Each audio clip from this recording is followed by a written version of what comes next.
Hello, I'm making this video. I don't know why exactly, or why I put this on, and normally I try to, kind of like make the hair go the right way, and for some reason I just thought, oh, fuck it, stick it on my head because it kind of goes with the point of this message, and the point of this message has to do with imperfections, okay? Imperfections. Now, what exactly are imperfections?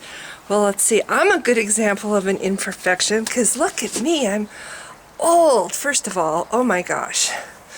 That's like the worst thing, okay? And the funny thing is it happens to everybody, okay? So the old thing, yeah, okay. And the other thing about me that's not perfect besides the fact that I've got this incredibly hideous wig on. Well, there's a lot of things.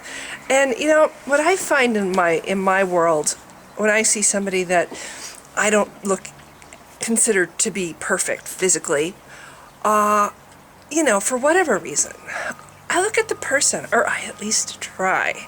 Sometimes people are so ugly on the inside that there's just nothing. I find if I look at people's eyes, I can see the person.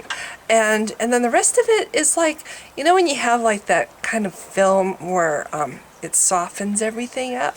Star Trek, the old episodes of Star Trek are perfect examples. If you ever watch the old episodes, it's hysterical because whenever they have a close-up of one of the women, it's like filtered, and so they look really soft complexion. They have soft complexions and everything's very soft about them and perfect. And when they do a close-up of the men, you can see every little pore on their face, basically. That's because in the 60s, women had to be perfect, you see. Well, in a way, that's still kind of the case. We're all so used to seeing perfection. When we turn on the television and we watch movies, everybody is perfect. And, even me, I'm very old school. I have a hard time when I look through magazines and I see hefty women modeling clothes. I'm just like, oh, you open the magazine, you expect to see women that look like goddesses because that's what you want to look like. And so you buy something that this goddess is wearing because in the back of your mind you're kind of silly, you're sillily whatever, there's no such word, but you're thinking, if I can just dress like this person, or have my hair like this person, I'm gonna be just like this person. And of course that's not true, but anyway, and then when you see somebody that isn't quite your idea of what perfection is, modeling clothes in a magazine, it's kind of strange. You're like, I watch QVC sometimes, and they sometimes have extra, what do they call? There's a politically correct word for that. A real woman as one of their models, and so people like myself who have extra poundage can say, oh, look, it looks good on her. So, which is actually really good because there's a lot more of us now, at least in America, with extra poundage. I at least have a good excuse, besides the fact that I'm old. And I don't have that much extra poundage, just FYI. I'm only about, I'm guessing 30 pounds over. So, by America standards, that's not disgustingly huge. I wouldn't mind losing, 20 pounds would be really sweet. But anyway, what was I saying? I was talking about weight, okay, and losing weight. Oh, I have a condition, a medical condition. I have a note from my doctor. I can't work out. Actually, I can walk as long as I don't walk too fast and too far, and I can lift weights. But really, aerobic exercise is what you need to do to lose weight. You need to burn. Anyway, so it sucks that I used to work out all the time, and hits a nerve with me when I see myself in my videos and I've got this double chin. I hate that.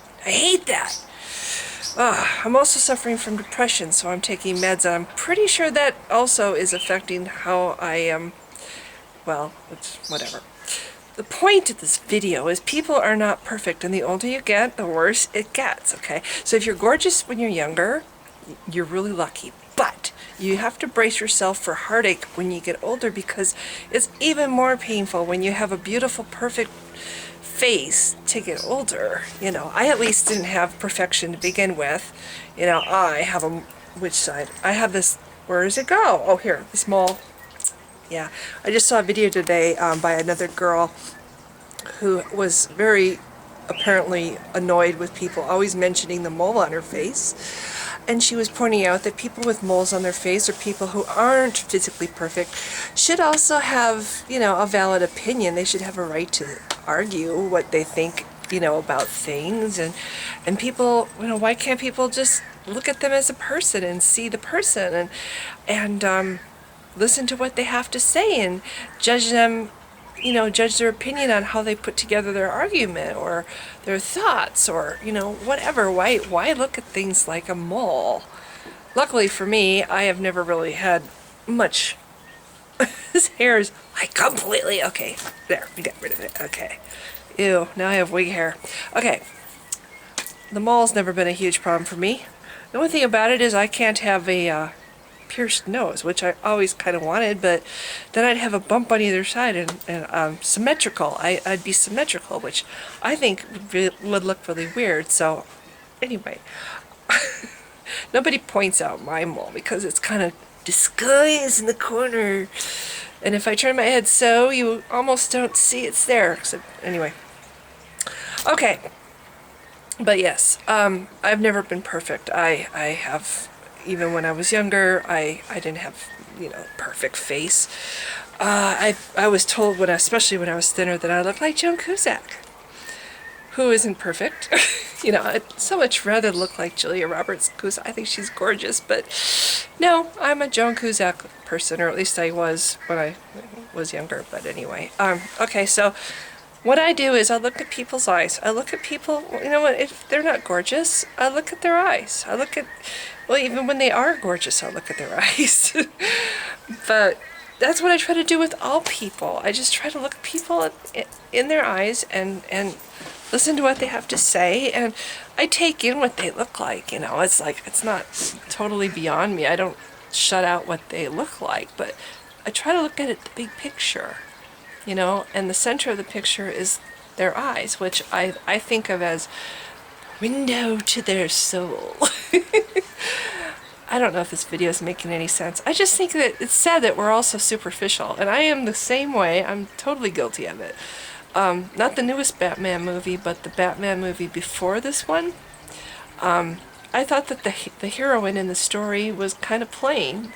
I kept thinking all the way through, why is this hot millionaire Bruce Wayne even remotely interested in this girl? She's just average, you know. She didn't strike me as a very pretty actress, and I'm like, why did they put her in this part? She's not pretty enough, you know. And I caught myself thinking that, and I'm like, God, Diane, how shallow can you be? You know, you're just like all the people that you can't stand that judge you based on your looks, that you're not good enough or you know, whatever. I had a friend who told me that he dumped a girl in college, and I asked why, and he said, oh, I knew I could do better, which was like totally, I'm like, oh, so better equals prettier, right? Better is more, the prettier a person is, the better looking a person is, the better they are, they have more value. That's kind of what I took from that. It's like, oh, you could do better. So people like me, we're just the people that other people settle for when they can't get better. We're like the booby prize. I mean, think about it. That's kind of a really crappy way of looking at life. I dumped this person because I knew I could do better. Yes, I traded her in for a Porsche. She was a Volkswagen. I traded her in for a Porsche. Whatever. I think, unfortunately, the world is not a perfect place, and it will never be a perfect place, and people will always be superficial, including myself. I'm just as guilty as everybody else for noticing people who are really hugely overweight and thinking to myself how it's too bad they're so heavy. You know, it's got to be hard on them, you know, being able to walk and might shorten the lifespan and stuff like that. It's like, why do I think of that? Why do I even care what shape they are, you know? Especially since I also am not perfect, you know, but we're all people. So I think this video is making absolutely no sense whatsoever, but I hope it does make some sense in some obscure way that people who, my opinion is, people who get on YouTube and write posts to somebody and say, hey, did you know you have a really big mole, like this poor girl was talking about, are incredibly shallow people. First of all, yeah, I'm pretty sure she would know. You know, I know every flaw that I have very, very, very well. And what does pointing something like that out serve? Is that like saying, well, you know, you have a mole. Like, why are you even on YouTube when you have a mole? I mean, what made you think you should be on YouTube? You've got a mole. It's, what? Anyway, so I guess that's it. I just think, you know what? YouTube is not Hollywood. It's not the movies. It's not television land. It's real. And on YouTube, you see real people. And personally, I think real people are a lot more interesting. And in some ways, really, they kind of suck, because in movie land, when you save somebody's life, that person actually thinks well of you and wants to, you know, well, they just, I grew up thinking that if you save somebody's life, that person is there for you. You know, they think of you as a friend. They look out for you. They're appreciative. They you know, usually there's some kind of affection there. But that's not the way it is in real life, and that's just the way it is. Anyway. Whatever. People have flaws. People have things that make them different from each other. Thank goodness it's not all the same. As much as it would be really neat if we had a whole bunch of guys walking around that looked like, you know, I'm trying to think of a really good-looking guy. But I'm so old school. Oh, okay, Johnny Depp. Yes, Johnny Depp. Now, if we had all the guys that look like, and they all look like Johnny Depp, would Johnny Depp be special anymore if everybody looked just like him? If all guys looked just like Johnny Depp, would it be cool to have a boyfriend who's Johnny Depp? Or looked like Johnny Depp? No. I mean, it'd be like, wow, how boring is this? This is another one of those guys. Okay. I guess my point is, we should celebrate our differences. When I was younger, I used to think the fact that I wasn't gorgeous, just average person. You know, hey, it's people like us that make the gorgeous people look gorgeous. You know, I mean, without a measure of comparison, if everybody was gorgeous, gorgeous would be boring, right? So we all serve a purpose in this world. Okay, this is all done. I'm done with this video. It's kind of stupid, so, but anyway, thanks for listening. Gotta find the off switch.